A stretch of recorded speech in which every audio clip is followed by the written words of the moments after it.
Hey everyone, today we're going to talk about one of the absolute best financial tools we have here in Canada, the RRSP. Now, whether you've been using one for years or are just kind of thinking about it, there's a really cool tax saving secret that a lot of people miss. So let's get right into it and see how you can make this thing work for you. So let's just start with this wild question. How is it even possible that you could put 10 grand into an investment and, like magic, get over $3,000 back from the government on your tax return? I know, it sounds a little too good to be true, but that's literally the core power of an RRSP. Okay, so for anyone who's new to this, an RRSP is just a special type of account that's registered with the government. And it does two amazing things at the same time. First, it helps you save up a nice nest egg for retirement. And second, it gives you a pretty big tax break right now. You can almost think of it as the government rewarding you for saving for your own future. But here's where it gets really, really interesting. That tax refund we're talking about, yeah, it's not the same for everybody. The amount of cash you actually get back depends on something you might not expect, which province you call home. This is the million-dollar question, isn't it? We all want to know what the bottom line is. The difference from province to province can actually be pretty significant. So let's just look at the hard numbers. All right, check this out. What this table shows us is the potential tax refund you could get from a $10,000 contribution, assuming you're making about $100,000 a year. And as you can see, those combined federal and provincial tax rates make a huge difference. Your savings could be as low as $3,050 in Alberta or as high as $3,600 in PEI. That's a pretty wide range. And this chart just makes it crystal clear. On one side, you have PEI, where you get a massive $3,600 back. On the other end of the spectrum is Alberta, with $3,050. We're talking about a $500 difference on the exact same $10,000 investment, all because of different provincial tax rates. Crazy, right?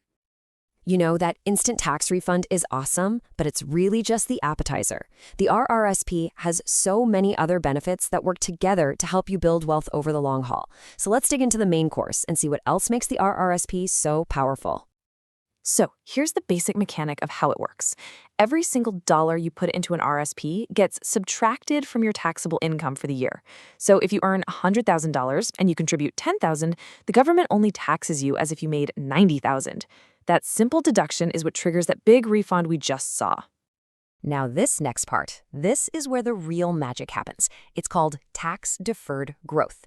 Inside your RRSP, all your investments, your stocks, your funds, whatever, they can grow and compound year after year, and you don't pay a single dime in taxes on those gains along the way. This lets your money grow so much faster than it could in a normal taxable account. And wait, there's more. The RSSP is just so flexible. Obviously, it's meant to give you income when you retire, but you also get flexibility on contributions, you can do spousal contributions, and get this, it can even affect government benefits like the Canada Child Benefit. Because your RSSP contribution lowers your official net income, it can sometimes mean you qualify for a larger benefit payment. Pretty cool, huh? Okay, so we've covered putting money in and letting it grow. But what about taking it out? This is a super important part of the whole RRSP puzzle, and you've got to understand the rules. This is such a common question, and a totally valid one.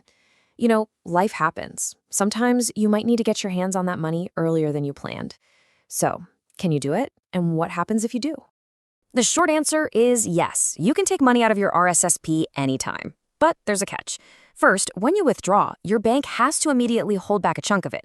That's called a withholding tax and send it straight to the government. Then, and this is the big one, the entire amount you took out gets added back to your taxable income for that year. So that tax deduction you got way back when, you're essentially paying it back when you withdraw early. However, there are a couple of huge exceptions to that rule.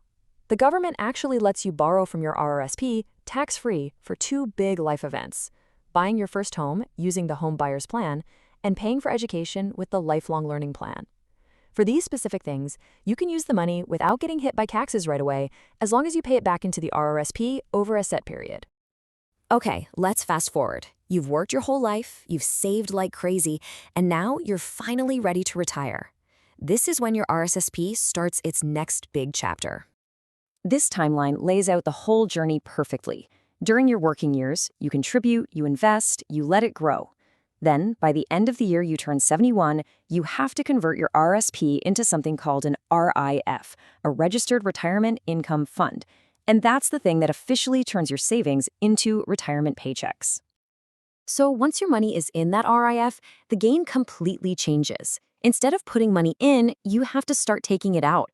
The government actually forces you to withdraw a minimum amount every single year, and that money you take out is taxed as regular income. This is how the government finally gets its tax dollars on all that amazing growth you've been enjoying for decades. So there you have it. From that provincial tax secret all the way to decades of tax-sheltered growth, the RSSP is just an incredibly powerful tool. I guess the only question left is, now that you know how it all works, are you really making the most of yours?